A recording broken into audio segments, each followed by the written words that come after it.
কোরআনের একটা জাপানি ভাষার অনুবাদ খুঁজে পেলাম। সেখানে দুনিয়ার জীবন বড়জোর ধরে নিলাম ১০০ বছর, কিন্তু পরকালের জীবন তো অশেষ, তাই না? অনন্তকালের সাথে ১০০ বছর তুলনা করলে দুনিয়ার জীবন কিছুই না, ১ সেকেন্ডেরও কম। আমাদের মৃত্যুর পরের পরকালের এই ন্যায় বিচার আমাকে জীবনের অর্থ বুঝিয়েছে। কোন বিষয়টা আপনার ইসলাম গ্রহণের ক্ষেত্রে গুরুত্বপূর্ণ ভূমিকা পালন করেছে? কখন আপনি ভেবেছেন আমার এখন মুসলিম হয়ে যাওয়া উচিত? আপনি কি কিছু খেয়াল করেছেন? এই ভিডিওটি দেখার সময় আপনি কোনো বিজ্ঞাপন দেখেননি, কারণ টুয়ার্ডস ইটারনিটি একটি অলাভজনক প্রতিষ্ঠান। আমরা আপনার সহযোগিতার মাধ্যমে এসব ভিডিও তৈরি করতে পারি। যদি আপনিও এই সবের কাজে অংশীদার হতে চান, তাহলে টুয়ার্ডস ইটারনিটিতে দান করুন। এই সুবর্ণ সুযোগ হাতছাড়া করবেন না।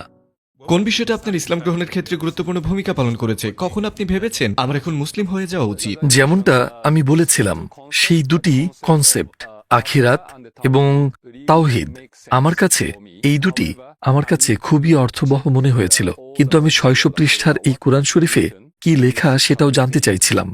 তাই আমি মনোযোগ দিয়ে এটাতে কোনো বিপজ্জনক শিক্ষা আছে কিনা কিংবা অদ্ভুত কিছু আছে কিনা পরীক্ষা করে দেখলাম। কিন্তু আমি যত পড়লাম ততই উপলব্ধি করলাম যে পবিত্র কোরআন আমার জন্য একদমই স্বাভাবিক এবং আমাদের এটাই অনুসরণ এবং বিশ্বাস করা উচিত। তো আমি ধীরে ধীরে বুঝতে পারলাম, পবিত্র কোরআন মানুষের তৈরি নয়, এটা স্রষ্টা বা আল্লাহর তরফ থেকেই এসেছে। এবং ধীরে ধীরে আমি বিশ্বাস করছিলাম, জীবনকে বদলে দেওয়ার মতোই, পুরোপুরি পাল্টে দেওয়ার মতোই একটা বই কোরআন। তারপর আমি এটা অনুসরণ করতে চাইলাম।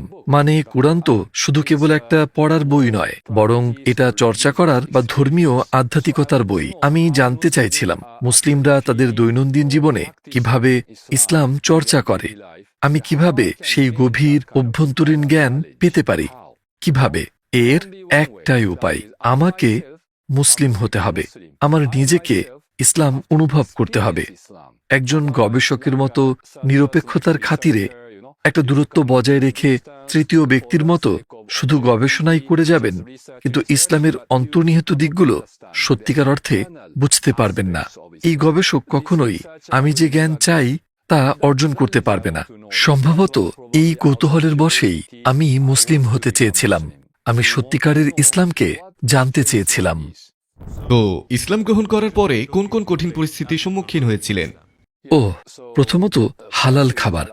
এটা প্রায় ২৮ বছর আগের কথা। আলহামদুলিল্লাহ, বর্তমানে জাপানে অনেক প্রকারের হালাল খাবার আছে, কিন্তু সেই সময়ে মুসলিমরাও হালাল খাবার তেমন একটা খুঁজে পেতেন না। তো এটা ছিল ১ নম্বর চ্যালেঞ্জ। দ্বিতীয় সমস্যা হচ্ছে নামাজের জায়গা খুঁজে পাওয়া। সে সময় আমার যতটুকু মনে পড়ে, সমগ্র জাপানে শুধুমাত্র ৭টি মসজিদ ছিল।